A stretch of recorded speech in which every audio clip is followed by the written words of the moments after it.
ക്രിസ്തുവിൽ സ്നേഹം നിറഞ്ഞവരെ, ഇന്നേ ദിവസം തിരുസഭ മാതാവ് തിരുകുടുംബത്തിൻ്റെ തിരുനാൾ ആഘോഷിക്കുകയാണ്. തിരുകുടുംബത്തിൻ്റെ തിരുനാളിനെ കുറിച്ച് ചിന്തിക്കുമ്പോൾ ഓരോ കുടുംബവും എത്തിച്ചേരേണ്ടത് വിശുദ്ധിയുടെ ഇടമായി തീരേണ്ടതും നമ്മുടെയൊക്കെ കുടുംബങ്ങളിലാണ്. തിരുകുടുംബം എന്നും എപ്പോഴും വിശുദ്ധിയുടെ മാതൃക നൽകുന്ന ഒരു കുടുംബമായിരുന്നു. തിരുകുടുംബം പരസ്പരം വിശ്വസ്തത പാലിച്ച കുടുംബമായിരുന്നുവെന്ന് നമുക്ക് മനസ്സിലാക്കാൻ സാധിക്കും. എപ്പോഴും തിരുകുടുംബം ദൈവഹിതമനുസരിച്ച് ജീവിതത്തെ ക്രമപ്പെടുത്തിയവരായിരുന്നു. ഒപ്പം ദൈവവചനം ശ്രവിച്ച് അതനുസരിച്ച് പ്രവർത്തിക്കുവാൻ സന്നദ്ധരായ ഒരു അപ്പനും അമ്മയും പുത്രനും ചേർന്നതായിരുന്നു തിരുകുടുംബം. ഈ തിരുകുടുംബം എല്ലാവർക്കും ഒരു മാതൃകയാണ്. തിരുകുടുംബം പോലെ നമ്മുടെ കുടുംബവും വിശുദ്ധിയുടെ ഉറവിടമാകണമെങ്കിൽ 3 കാര്യങ്ങൾ പ്രത്യേകമായിട്ട് നമുക്ക് ശ്രദ്ധിക്കേണ്ടിയിരിക്കുന്നു. ഒന്നാമതായിട്ട് പ്രിയമുള്ളവരെ, വിശുദ്ധിയുള്ള ഒരു അപ്പൻ നമ്മുടെ കുടുംബങ്ങളിൽ ജനിക്കണം. രണ്ടാമതായിട്ട് ദൈവഹിതം അറിയുന്ന അനുസരിക്കുന്ന ഒരു അമ്മ നമ്മുടെ കുടുംബങ്ങളിലേക്ക് പിറവി കൊള്ളണം. മൂന്നാമതായിട്ട് അനുസരണയുള്ള ഒരു മകന് നമുക്ക് ജന്മം നൽകുവാനായിട്ട് സാധിക്കണം. ഈ 3 ചിന്തകളും നമുക്കൊന്ന് വിചിന്തനത്തിലേക്ക് പ്രവേശിക്കാം. ഒന്നാമതായിട്ട്, വിശുദ്ധിയുള്ള ഒരു അപ്പൻ നമ്മുടെ കുടുംബങ്ങളിൽ ജനിക്കണം. അമ്മയിലൂടെ സ്നേഹം തുടിക്കുമ്പോൾ എപ്പോഴും അപ്പനിലൂടെ വിശുദ്ധിയുടെ ഉറവിടമായ സംഭാഷണം അനുഭവിച്ചറിയുന്നതായിരിക്കണം നമ്മുടെയൊക്കെ കുടുംബങ്ങൾ.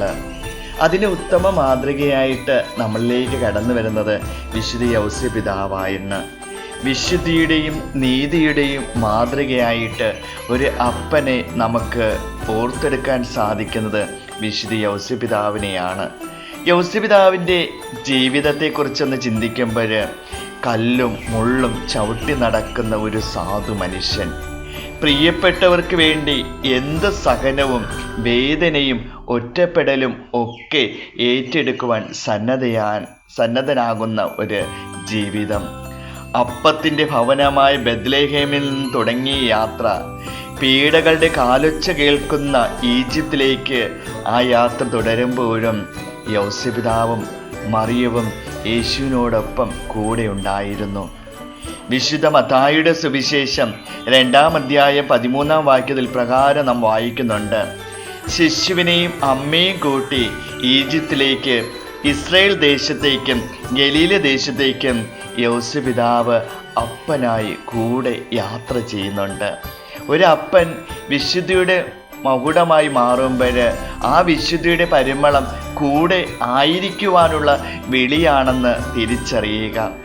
ദൈവത്തിൻ്റെ പദ്ധതികൾ നടപ്പാക്കുവാൻ വേണ്ടി സ്വന്തം പദ്ധതികളും സ്വപ്നങ്ങളും ബലികരിച്ച സാധുവായ മനുഷ്യൻ്റെ പ്രതിരൂപമായിട്ട് യൗസേപ്പിതാവ് മാറുകയാണ്. നിദ്രയിൽ പോലും ദൈവത്തിൻ്റെ സ്വരം കാതോർക്കുവാൻ ശ്രമിച്ച വ്യക്തിത്വം, അചഞ്ചലമായ വിശ്വാസത്തിൻ്റെയും സമ്പൂർണ്ണ സമർപ്പണത്തിൻ്റെയും അധ്വാനശീലത്തിൻ്റെയും ലളിതമായ ജീവിതത്തിൻ്റെയും ആത്മസമീപനത്തിൻ്റെയും എളിമയുടെയും ലാളിത്യത്തിൻ്റെയും വിശുദ്ധിയുടെയും നീതിമാനായി ഈ അപ്പൻ മാറുന്നുണ്ട്. പരാതികളൊന്നും തന്നെ ഇല്ലാതെ, പരിഭവങ്ങളേറെ പങ്കുവയ്ക്കാതെ നമ്മുടെയൊക്കെ ജീവിതങ്ങളിലേക്ക് കടന്നു വന്ന ഒരു അപ്പൻ്റെ പ്രതിരൂപമാണ് വിശുദ്ധ യൗസേപ്പിതാവ്. പ്രഭാഷകന്റെ പുസ്തകത്തിൽ 3-ാം അധ്യായം 2-ാം വാക്യത്തിൽ പ്രകാരം നാം വായിക്കുന്നുണ്ട്: മക്കൾ പിതാവിനെ ബഹുമാനിക്കണമെന്ന് കർത്താവ് ആഗ്രഹിക്കുന്നു. പിതാവിനെ ബഹുമാനിക്കുന്നവൻ തൻ്റെ പാപങ്ങൾക്ക് പ്രായശ്ചിത്തം ചെയ്യുന്നു. പിതാവിനെ ബഹുമാനിക്കുന്നവനെ അവൻ്റെ മക്കൾ സന്തോഷിപ്പിക്കും, അവൻ്റെ പ്രാർത്ഥന കേൾക്കും. പിതാവിനെ ബഹുമാനിക്കുന്നവൻ ദീർഘകാലം ജീവിക്കും. അതേ പ്രിയമുള്ളവരെ, നമുക്കും നമ്മുടെ കുടുംബങ്ങളാക്കി മാറ്റുന്ന അപ്പനെ ബഹുമാനിച്ചു തുടങ്ങാം. അപ്പനെ ബഹുമാനിക്കുമ്പോൾ നമ്മുടെ പാപങ്ങൾക്ക് പ്രായശ്ചിത്തം നൽകുന്നുവെന്ന വലിയ സത്യം തിരിച്ചറിയാം. അങ്ങനെ പിതാവിനെ ബഹുമാനിച്ചുകൊണ്ട് ദീർഘകാലം വസിച്ചുകൊണ്ട് കുടുംബത്തെ തിരുകുടുംബമാക്കി മാറ്റാം. രണ്ടാമതായി നമ്മൾ കാണുന്നത് ദൈവഹിതം അറിയുന്ന പരിശുദ്ധ കന്യകാമറിയത്തെയാണ്. ജീവിതത്തിലെ സകല സഹനങ്ങളും പ്രാർത്ഥനയുടെ ദൈവഹിതത്തിൻ്റെ വിശുദ്ധിയുടെയും ബലത്തിൽ എടുത്തു ചാടിയവളാണ് പരിശുദ്ധ കന്യകാമറിയം.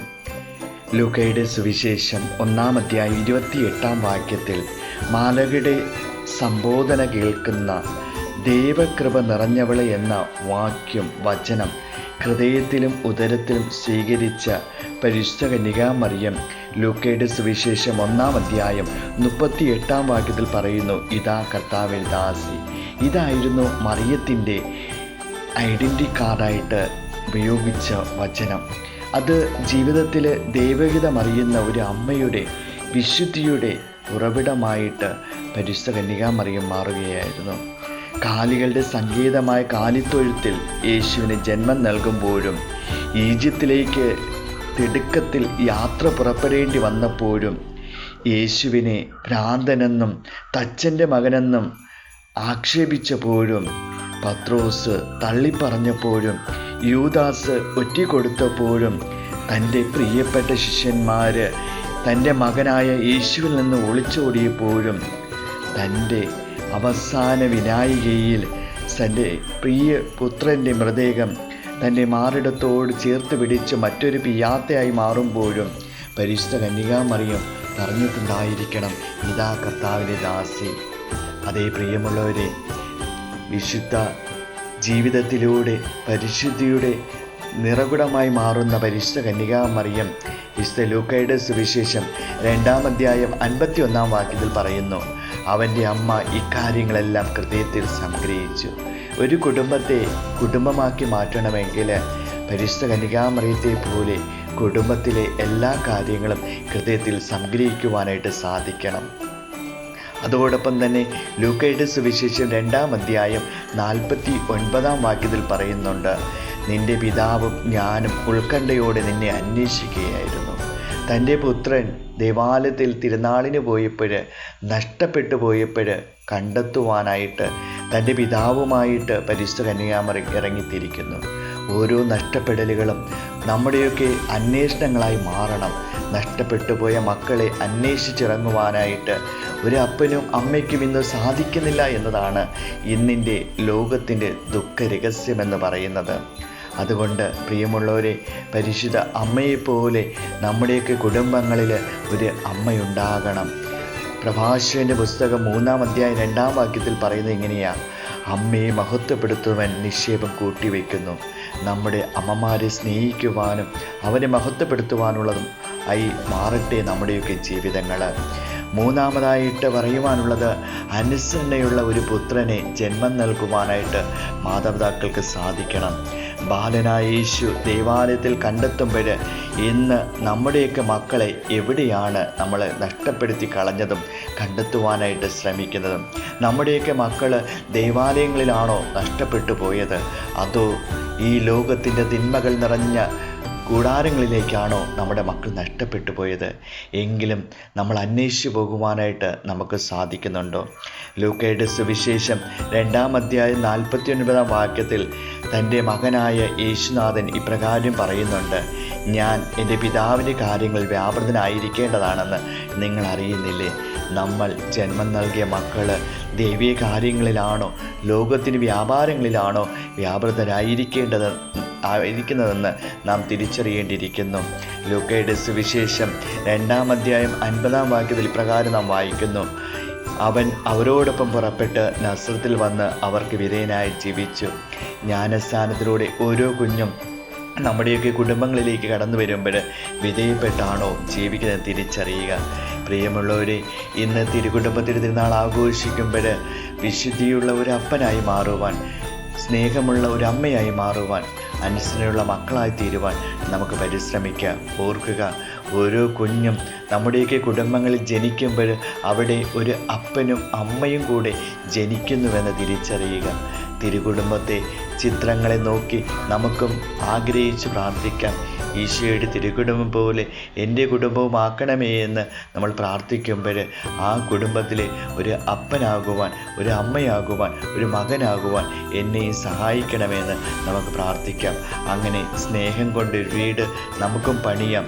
ദൈവസ്നേഹം കൊണ്ടായിരിക്കട്ടെ ആ വീടുകൾ പണിയുന്നത്. അങ്ങനെ ദൈവത്തോടു കൂടി ആയിരിക്കുവാൻ തിരുകുടുംബം നമ്മേശിൻ്റെ തിരുനാൾ ആഘോഷിക്കുമ്പോൾ ഓരോ കുടുംബങ്ങളും ആത്മപരിശോധന ചെയ്യട്ടെ. ഞാൻ വിശുദ്ധിയുള്ള അപ്പനാണോ?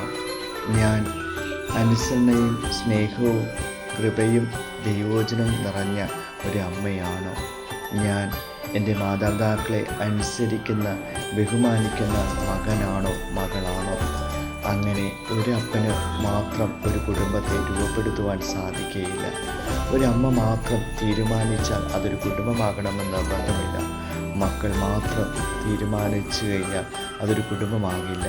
അപ്പനും അമ്മയും ഒരുമിച്ച് സ്നേഹവും വിശ്വസ്തതയും പരസ്പര ധാരണയും ഉണ്ടാകുമ്പോഴാണ് കുടുംബം തിരുകുടുംബമായി മാറുന്നത്.